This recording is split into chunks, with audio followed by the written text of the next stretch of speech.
Laying down ceramic tiles, each measuring 4x4 inches, in a 10x12 kitchen demanded considerable effort. Ronnie Jackson meticulously applied adhesive to each tile before carefully aligning it with the previous one. Ensuring proper alignment, he nodded in satisfaction, recognizing that even minor deviations in millimeters could jeopardize the project's success. Given Eccles' renovation and remodeling's commitment to 100% satisfaction, Ronnie ensured every tile was flawlessly installed before proceeding. Sensing the completion of a row, Charlotte, Ronnie's wife, contacted Eccles on Ronnie's behalf. Answering the call, Ronnie prepared to begin the next row, already reaching for the box of tiles. The days when Charlotte greeted him warmly were gone. Her inquiries had become curt and impatient. Charlotte asked when he would be done. Ronnie assessed his progress and estimated it would take him about 3 hours in Pritchard's kitchen. After hearing his response, Charlotte ended the call abruptly, leaving Ronnie feeling pressured to hurry up. Despite his eagerness to finish quickly, Ronnie compelled himself to work with deliberate precision. Amidst his tasks, thoughts of his wife, with whom he had shared over 2 decades, lingered. Ronnie's acquaintance with Charlotte began at Eccles' renovation and remodeling, where he first encountered her during his early days on the job. As Charlotte entered John Eccles' office, apologizing for her academic shortcomings at John W. Dawson High School, Ronnie observed her stout figure and long, wavy hair. Though distracted momentarily, he refocused on the array of hand tools in John's shed, only to be reminded sharply by John that Charlotte was his daughter. "Yes, sir," Ronnie responded, resisting the impulse to shrug apathetically. Sensing her father's reluctance for her to engage with his new employee, Charlotte adopted a habit of smiling flirtatiously and greeting Ronnie whenever they crossed paths. Ronnie remained courteous towards her, but didn't encourage her attention. "You understand, right?" John admonished Ronnie. "I don't want you chasing after my daughter, got it?" "I'm not pursuing your daughter," Ronnie replied honestly. In truth, 21-year-old Ronnie found 17-year-old Charlotte Rayner Eccles nothing more than a nuisance. She carried at least 50 extra pounds, struggled with severe acne, and possessed qualities that Ronnie found particularly unattractive. Additionally, he considered Charlotte to be quite immature. "Hey, Ronnie," Charlotte said coyly one day as Ronnie and another Eccles employee were unloading their equipment after a long day. "Uh-huh," Ronnie said, struggling with an unopened bag of quick-drying cement. "Listen, I turn 18 on Saturday." Charlotte leaned forward, granting Ronnie an unhindered sight of her blouse's front. "That looks nice," Ronnie remarked. "Happy birthday," another coworker chimed in with a smile. "So, Ronnie, what's my birthday present?" Charlotte playfully inquired. Close your eyes," Ronnie proposed, dragging his bag to the pickup truck's rear door. "Sure thing," Charlotte giggled. "What do you see?" Ronnie asked, tossing his bag into the vehicle. Nothing," Charlotte replied. "This is your gift. Happy birthday," Ronnie announced, dragging the bag of cement towards the barn. Lois Eccles compelled John Eccles to invite Ronnie Jackson to their home for Charlotte's birthday celebration. A medical store in Dolans, Utah sold Ronnie a lovely birthday card, while a pawn shop in Fairway, Utah provided him with a beautiful silver bracelet for $20. Lois pressured John into asking Ronnie to escort Charlotte to the prom.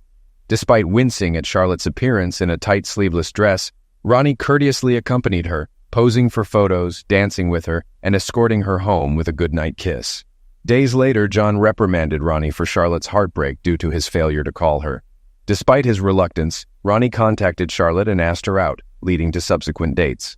On the 5th date, Charlotte gave Ronnie her pureness.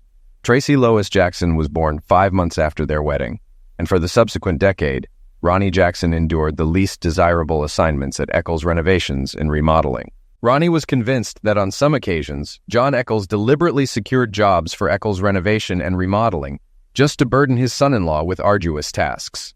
Throughout the first 16 years of their marriage, Charlotte Jackson proved to be a devoted wife, striving to understand her husband's preferences and dislikes, mastering his favorite dishes, and observing silence on Sundays during Denver Broncos games. Charlotte also made efforts to lose weight, albeit with fluctuating success. Her skin improved somewhat, but acne scars remained visible, even with the aid of cosmetics. Despite these challenges, when Tracy attended Grover Cleveland Elementary School, Charlotte secured employment at the Garland County Public Library. Despite its modest pay, the comprehensive benefits, including health and dental insurance, made it a valuable opportunity. Right after commemorating their 16th wedding anniversary, Charlotte's cousin Darlene relocated to Dolan's, Utah with her third or fourth husband in tow, their whereabouts a mystery. Darlene's boisterous, crude nature was matched by her husband Gary, who was no better, particularly since he was an ardent Dallas Cowboys fan. Unfortunately, Darlene's negative influence rubbed off on Charlotte, who became loud, brash, and prone to complaints, neglecting household duties, including cooking. Despite this, Ronnie, skilled in the kitchen and cleaning, didn't mind the extra workload. However, what was initially occasional slack turned into a nightly occurrence, as Charlotte, Darlene, and Gary often found activities outside the Jackson house. Meanwhile, Tracy learned household chores and sewing buttons on her school uniform, harboring resentment toward her father for her mother's neglect, rather than directing it at her mother. Ronnie's timing was almost impeccable. 3 hours after Charlotte's call, he completed the threshold installation. Struggling with stiffness in his back, Ronnie pondered his age while gathering tools and remaining tiles from the Pritchard house. Contacting Joan Eccles, Ronnie winced at the man's slurred speech, a result of a near-fatal blow that left him recovering slowly. John suffered a massive stroke shortly after his wife Lois disclosed her breast cancer diagnosis. Despite Lois's double mastectomy and radiation treatment, she remained burdened with caring for her husband, Dennis Eccles, aided by their sons Brian and Paul, along with Ronnie's assistance when necessary. Charlotte, the family's sole daughter, remained her mother's constant companion, driving her to Fairway Hospital and offering comfort during her moments of pain. Despite Lois's passing, John appeared reluctant to let go of life. Daily, he was wheeled into the office, cursing his useless left hand as he attempted to type on his computer keyboard. Afterwards, Dennis, Brian, or Paul would drive John home. Ronnie informed John over the phone that he was leaving Pritchard's job, and it was finished. John responded with grunts, barks, and wheezes. Back home, Ronnie savored the aroma of his favorite meal: pork chops, mashed potatoes, and French-cut green beans. After John suffered a debilitating stroke, Charlotte put the Jackson family on a heart-healthy diet. Despite losing 40 pounds on the diet, Charlotte remained overweight. Ronnie accused Tracy of going to Brigham Young University solely to avoid Charlotte's bland cooking, a claim Tracy didn't dispute. While Charlotte was busy at the stove, Ronnie leaned in for a kiss, but she waved him away and pinched her nose. Ronnie tossed his clothes into the hamper and washed away the sweat from his tired body. This work was tough enough when he was 21, and at 43, it strained his capabilities and didn't benefit his health.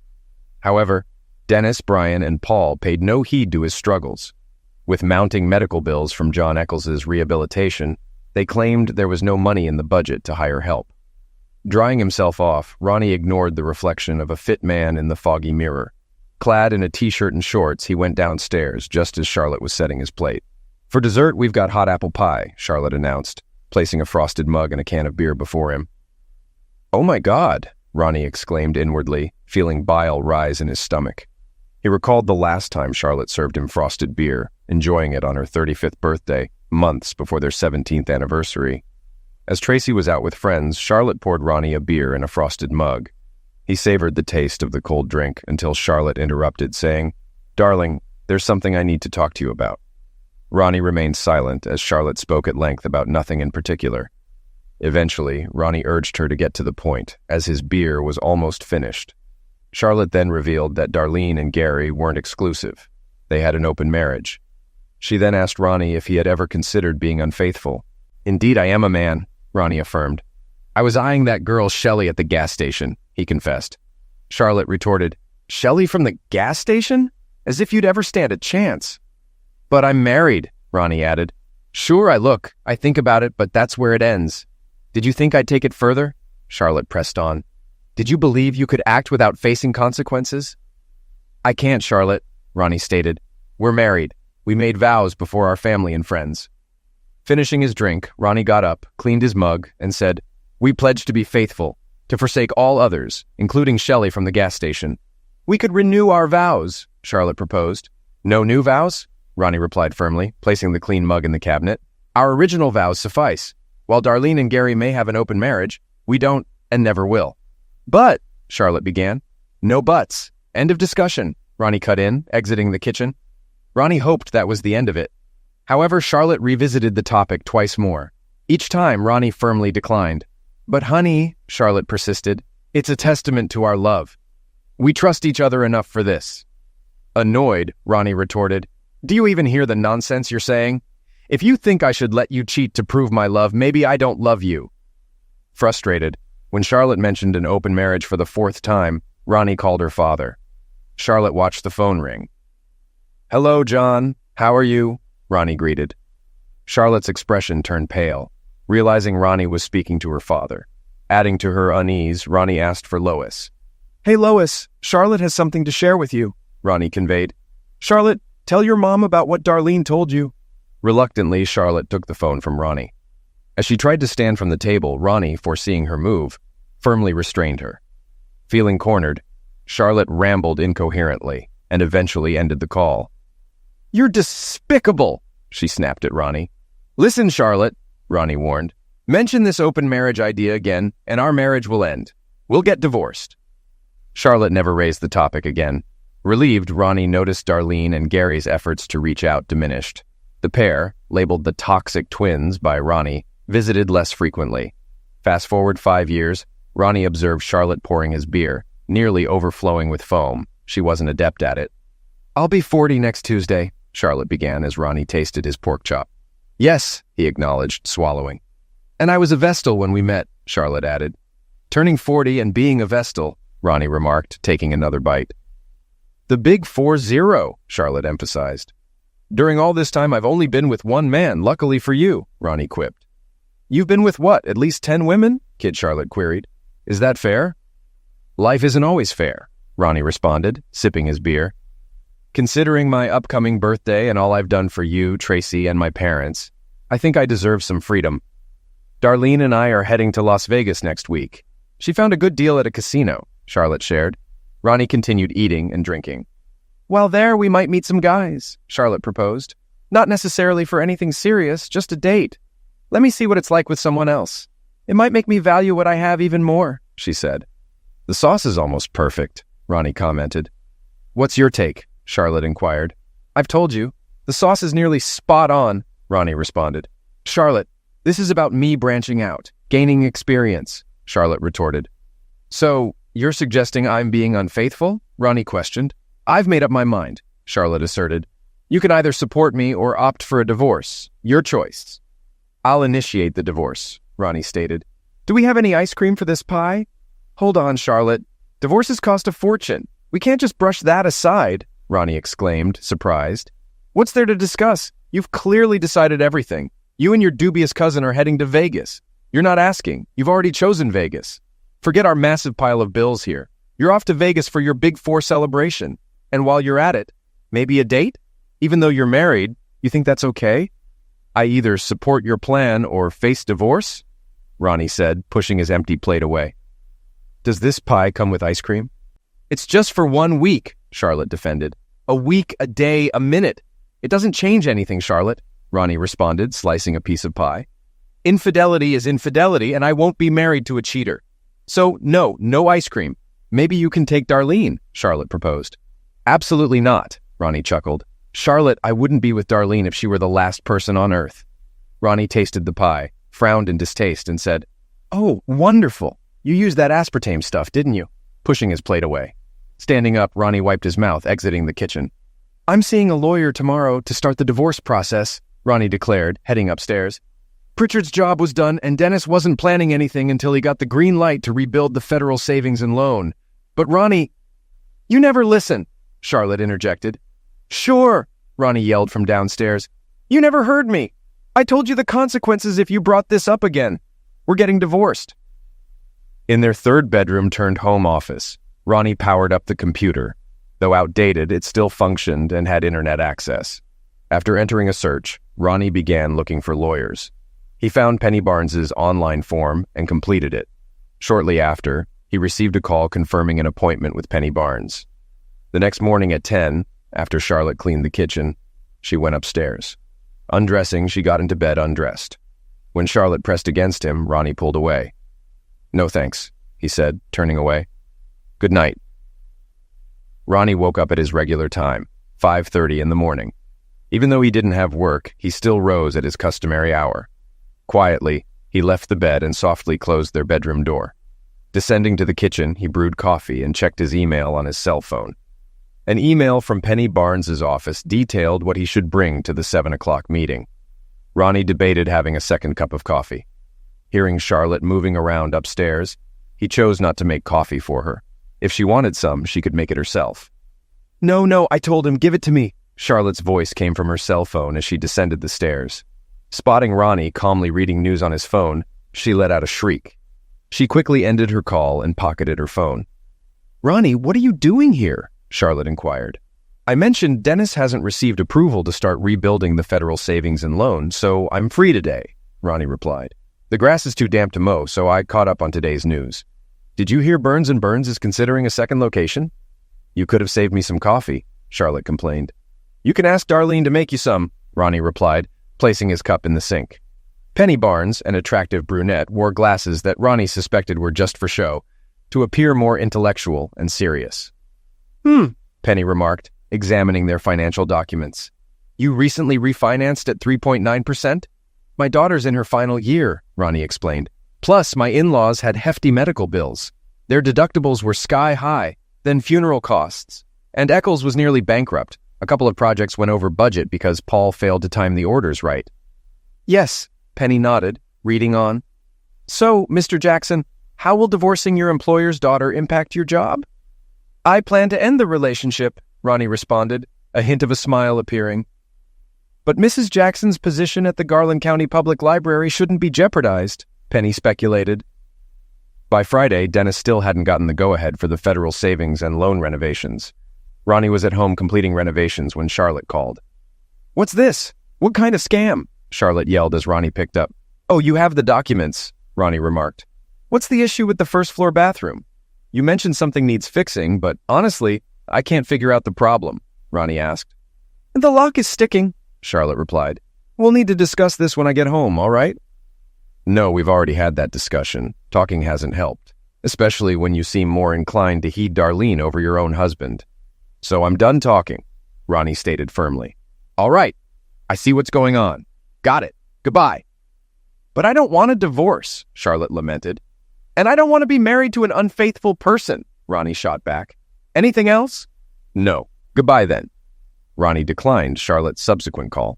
When John's number flashed on the screen, Ronnie set down his screwdriver and answered. Hello? Ronnie greeted. John erupted with a mix of frustrated sounds and exclamations. Ronnie was surprised at the range of swear words he could discern as his father-in-law pressed for details about Ronnie and Charlotte. It's pretty straightforward, sir, Ronnie began. Darlene and her spouse practice an open marriage, and they influenced Charlotte to consider it too. I made it clear I'm not interested in that. Amidst another emotional outburst from John, Ronnie continued. Your daughter gave me an ultimatum last night, accept it or divorce. So, I chose divorce. John attempted to argue further, even resorting to emotional manipulation. Sir, I appreciate your concern, Ronnie fibbed. But with 3 sons and a daughter, this issue should be handled by them, not me. Besides, why would I want a business that's been losing money for 3 years? Ronnie muttered to himself. Charlotte returned home with reinforcements. Ronnie anticipated this and remained silent as Darlene and Gary voiced their perspectives. You see, Ronnie, since we're secure in our marriage, Gary smirked, Darlene can maintain friendships outside of it. I mean, as long as she returns to me, right? Darlene added. And we share everything. No secrets. It's brought us closer. Well, that certainly brings clarity, Ronnie remarked. Charlotte, Darlene, and Gary smiled in response. Actually, Ronnie corrected, rising from the couch.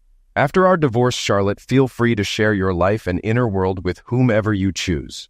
Oh, what's this? Gary smirked. So just because you feel inadequate, Charlotte should suppress her own talents and desires? Ronnie flashed a grin, revealing all his teeth. He then strolled to the living room exit, facing the stairs. If believing that makes you feel better, go right ahead, Ronnie said, departing the room once more. That night, Charlotte attempted to initiate closeness. Rest up, Charlotte. You've got a busy day ahead, don't you? Ronnie said with a grin. As was his routine, Ronnie woke at 5:30 and left the bed. He no longer concerned himself with closing their bedroom door, indifferent to whether his early movements disturbed Charlotte. Descending the stairs, he brewed coffee, sipped it while perusing the news on his phone, and found himself scoffing at national headlines. These politicians really should live by their own standards. Lifetime perks? Forget it. Try living on Social Security. Private health care? Nope. Here's the same insurance they've mandated for everyone else. At 11, Gary knocked on the door. Ronnie answered, and Gary attempted to enter. Ronnie's firm hand halted Gary's eager advance. "What's up?" Ronnie inquired. "I'm here to pick up Charlotte for the airport," Gary explained, making another attempt to enter. "I'll inform her you're here," Ronnie said, nudging Gary back and shutting the door, returning to his recorded sitcom. Shortly after, Charlotte descended the stairs with her suitcase. "Why didn't you tell me Gary and Darlene were waiting outside?" she demanded of Ronnie. "Oh, right. Gary and Darlene are here," Ronnie replied, refocusing on his show. "Seriously? Must you act so immaturely?" Charlotte exclaimed. As she leaned in towards Ronnie, he sidestepped, leaving her to kiss the empty air. "We'll discuss this when I return," Charlotte stated. "No, we won't be doing that," Ronnie responded. After watching his sitcom and enjoying a satisfying meal, Ronnie finished his tasks by painting the front door a pale yellow. It complemented the house's red brick exterior beautifully. He chuckled when their cat, Samson, meowed from the garage. Samson was well provided for with food, water, and a clean litter box. "I'll let you out once the paint dries, buddy," Ronnie assured the cat. Upstairs, he canceled their shared credit cards. He wasn't aware of any cards Charlotte had separately and had no intention of supporting her indiscretions or her cousin's lavish lifestyle. He accessed Charlotte's personal bank account and withdrew half the balance. Similarly, he withdrew half from their joint account, from which he was the sole contributor. Utilizing the bank's website, he opened a new account solely in his name and transferred the withdrawn funds there. Online services facilitated the removal of his name from utilities and cable TV. He shrugged off an email from Garland County Power and Light, stating the cancellation would occur at the billing cycle's end. "Doesn't matter," Ronnie commented to the screen. "Time for Sloan's Pizza," Ronnie thought as his stomach rumbled. "Charlotte never let me eat there. Maybe I'll drop dead from a heart attack." He ordered pizza and a draft beer. He flirted with the waitress, even though she was significantly overweight. She smiled, tapping his wedding ring with her long nail. Ronnie glanced at the ring, his mood souring. He thanked her, left a tip in his truck, and departed. After considerable effort, Ronnie removed the ring, placing it in the console cup holder. "Forever love, huh, Charlotte?" he mused aloud. "Guess that ended today." His truck signaled low fuel. At the gas station, he initially chose $10 worth, but decided to fill the tank completely. "Filling 22 gallons sure takes time," Ronnie commented as the pump continued to gurgle. He visited a nearby convenience store and found Budweiser beer. While walking past another set of refrigerators, he noticed containers of ice cream. He picked up a pint of strawberry ice cream and brought both items to the counter. Shelley was no longer working there.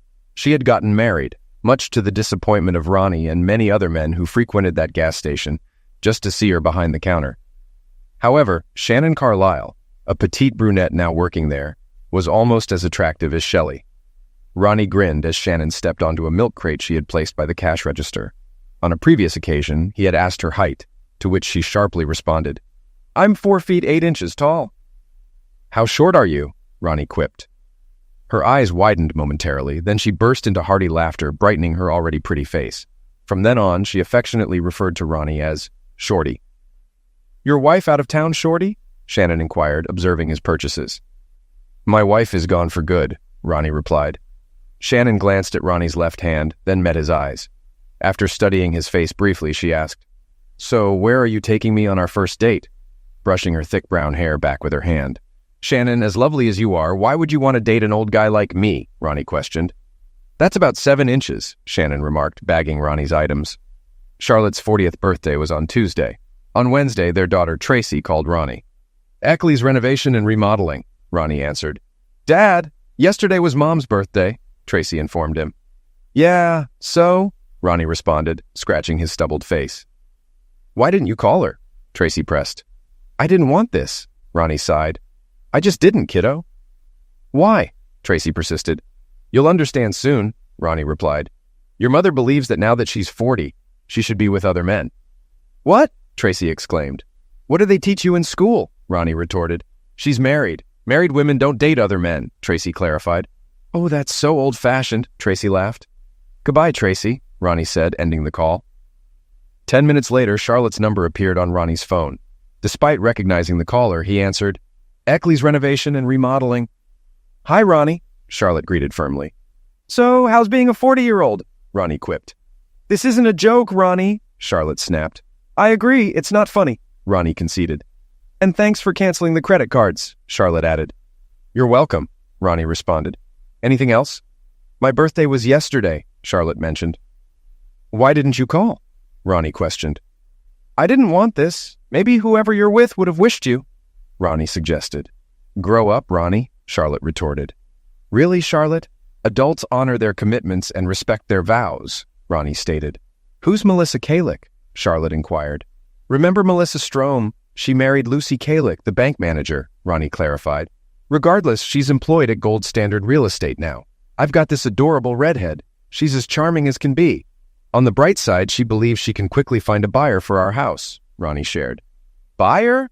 Ronnie, we aren't selling the house, Charlotte exclaimed over the phone. Can you really afford to surprise me like this? We have to settle the second mortgage, as Melissa informed me. She might find a buyer, but will likely need to bring cash to clear that mortgage, Ronnie replied. We're not selling the house, Charlotte reiterated loudly. I've stored all your furniture at the EZ warehouse on Independence Road, next to Chevrolet Place, Ronnie added. Unit 212. Your dad has the key. Oh, Lord, Ronnie, I need to get home. Charlotte's voice was filled with distress. Your dad couldn't fetch Samson, so I took him to Dennis's, Ronnie continued. Dennis? Oh, God, Dennis has those Dobermans, Charlotte exclaimed in terror. Shoot, I didn't consider that, Ronnie chuckled. No wonder he was keen on adopting that cat. Ignoring his wife's pleas, Ronnie ended the call. Leaving the phone on the kitchen counter, he headed upstairs to surf the internet. He heard his cell phone ring, but chose to ignore it. And maybe your mom's new boyfriend can cover his final school year, Ronnie muttered. Why don't you check for a scholarship for students with a GPA of 2.1? Because with that attitude, it's tough to expect your dad to finance your education, he retorted. After shutting down the computer, Ronnie shaved, removing 3 days of stubble carefully. He then took a hot shower, got dressed in jeans and a t-shirt. The computer was in the pickup truck's cab, behind the passenger seat. As his final act, Ronnie discarded his cell phone in the trash and wheeled the trash can to the curb. Going to miss you, Herman Vogart, a neighbor, greeted Ronnie on the street. Vogart, you won't do this, Ronnie laughed, shaking Herman's hand. The most we spoke was when you griped about Tracy's boys blasting their music. It's tough getting neighbors to give you space. Ah, man, Herman sighed. You were the ideal neighbor. Never borrowed stuff, never asked me to feed your cat or collect your mail during vacations. I bet the next folks will be all over me.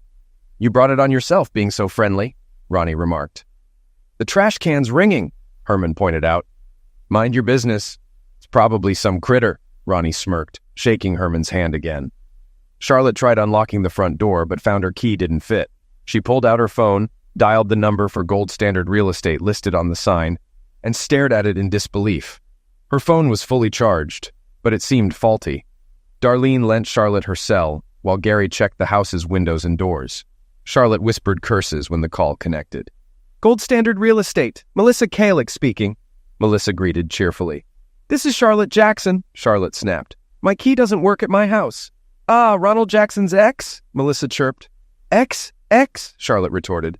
I need to sign some paperwork, Melissa continued. Guess what? I have clients interested in your home. It's not for sale, Charlotte exclaimed. So, are you buying out Mr. Jackson? Melissa probed. The Richmonds might be disappointed. They liked the Purcell house, too. Gary returned, confirming the house was secure. Charlotte reiterated the house wasn't for sale and called Ronnie. You idiot, Charlotte muttered as Ronnie's voice answered. Eccles Renovations and Remodeling. Can we drop you somewhere? Gary interrupted, growing impatient. My cat, Charlotte remembered, squeezing back into the car. Hey, Dennis answered. It's me, Ronnie said. He gave Samson to you? Charlotte asked. With poppy, olive oil, and blue tool around? They'd shred that cat, Dennis snapped. No, Dad has him. You need to get him. Dad's physical therapist is allergic. Thank goodness, Charlotte sighed. Thanks, Dennis continued. Ronnie's disappearance almost bankrupted us. I secured a federal loan but had to let Fremante take it because none of us can lay ceramic tile. Uh-huh, Charlotte interrupted. Who else are you calling? Darlene snapped as Charlotte dialed her dad's number. Don't you have unlimited? Charlotte asked.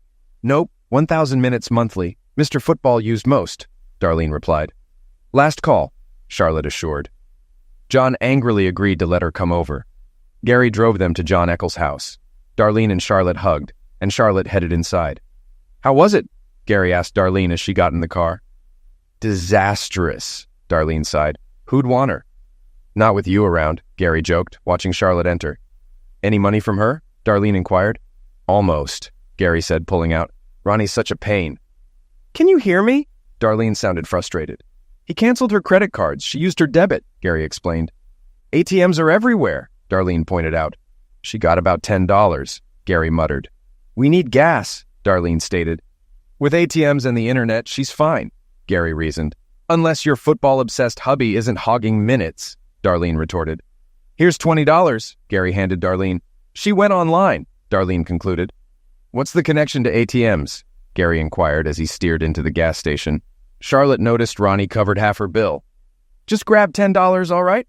We still have the electricity bill to cover unless you've settled it already, Darlene suggested. Gary nodded and entered the adjoining convenience store. Darlene observed Gary glance at the beer cooler and then honk the car horn. Gary shot her a disapproving look through the store's window, but proceeded to the counter. I was only getting one can, Gary claimed upon his return. Just one? Darlene retorted. When was the last time you settled for just one can? Gary mumbled. Hey, isn't that petite lady new here? How come she has such prominent chest? Gary commented. She's petite, so her chest seemed larger in comparison, Darlene corrected. Let's get that gas, Gary urged. Fine, Darlene responded reluctantly. Amidst their argument, Charlotte endured her father's furious monologue.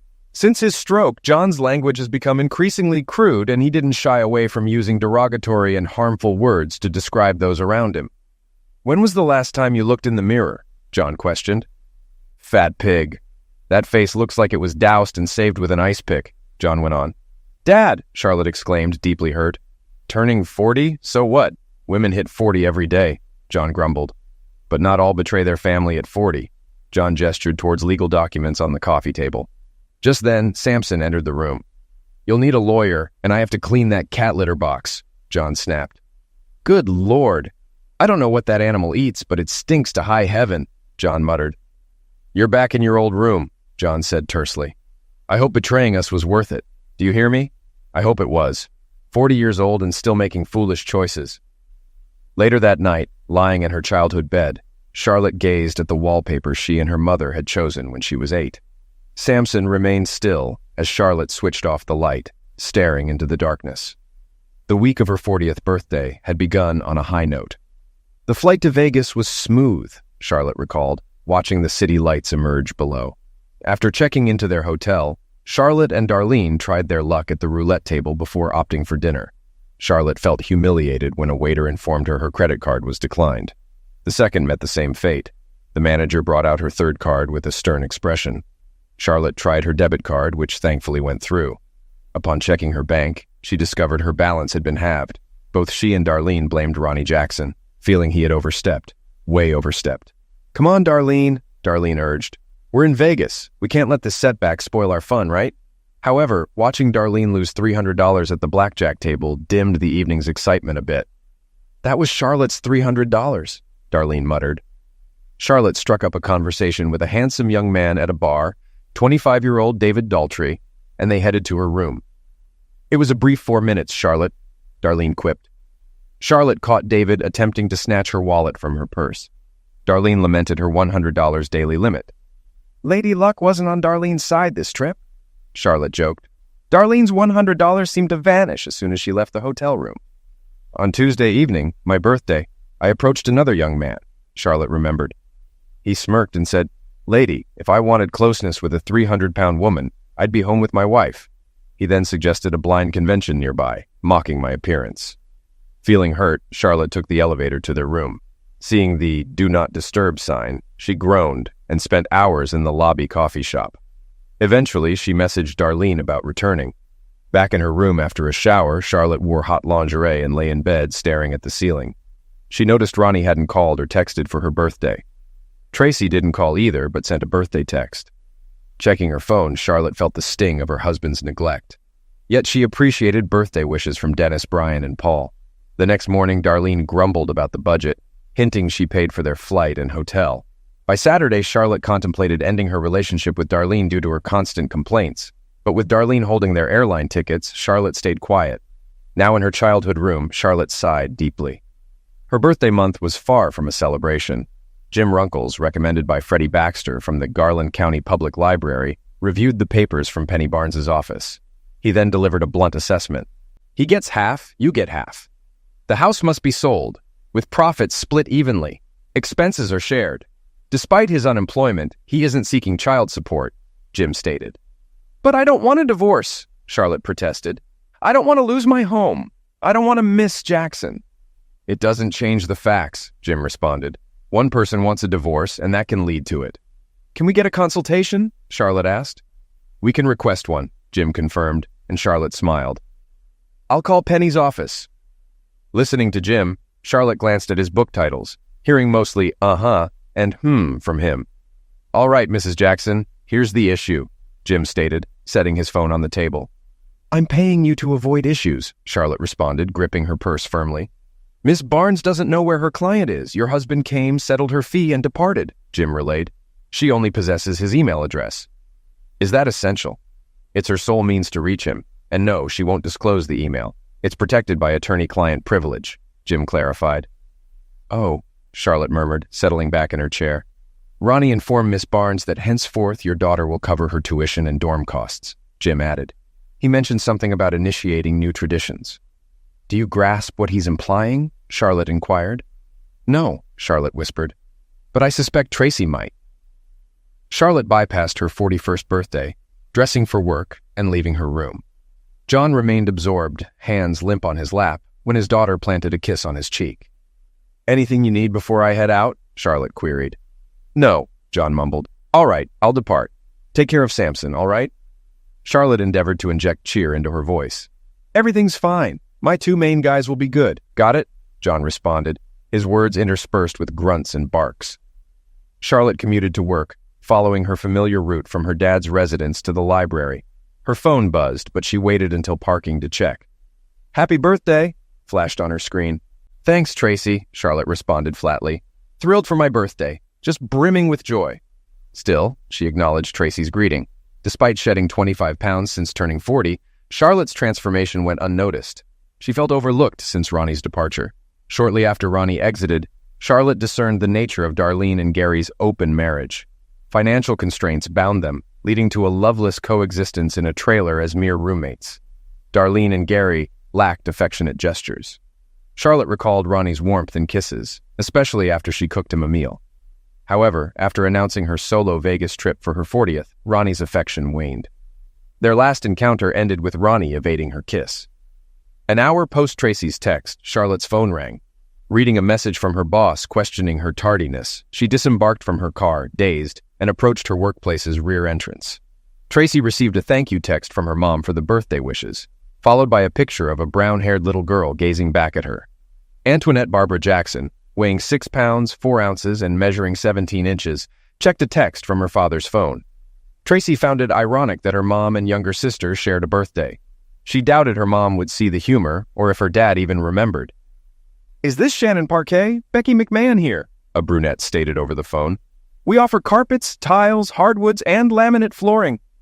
Hey, Shorty, a voice teased on the line. Pardon me, Ronnie Jackson told a couple choosing hardwood floor colors. He signaled Bobby to assist them and picked up the call. The man nodded and approached the couple. Ronnie moved to the wall phone and answered the blinking line. Scanning the trading floor, he listened attentively. He awaited news from Samuel D. about securing an exclusive flooring contract for the developer's projects. Listening, Shorty, Ronnie greeted. Guess what, Mr. Shorty? Shannon's voice teased. Looks like you and your 7 inches are making me a mom again. Shannon, really? Ronnie exclaimed in surprise. Tony's still in diapers and we're expecting another? Shannon giggled on the other end. Where are you? Ronnie asked.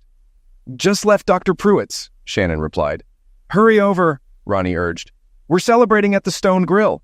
All this talk about my figure is why we're in this situation, Shannon chuckled, pushing Tony's stroller from Alliance Square Medical Center into the Texas heat. At 4'8", she brushed her hair back and scanned her surroundings, always cautious due to her height. She faced the sun and smiled. When Ronnie told Shannon Carlisle he was leaving the gas station, she questioned his destination. Ronnie paused. Why? He asked.